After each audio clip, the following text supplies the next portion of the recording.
Problemi, të dashur vëllezër e motra, nuk është barazia në mundësitë e drejta.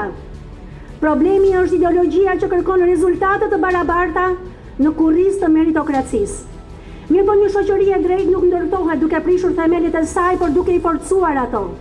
Dhe themeli i çdo shoqërie është familja, jo burokracia, jo partia, jo ligji.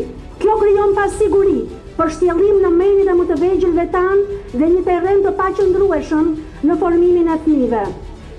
Duhet ta themi të gjithë të bashkuar këtu në mënyrë të fortë dhe të qartë.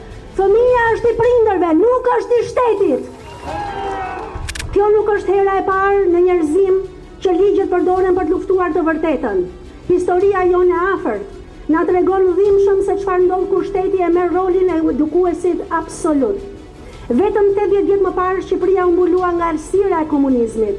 U sankcionua me ligj se Zoti nuk ekziston, por Zoti nuk e harron shqiptarët.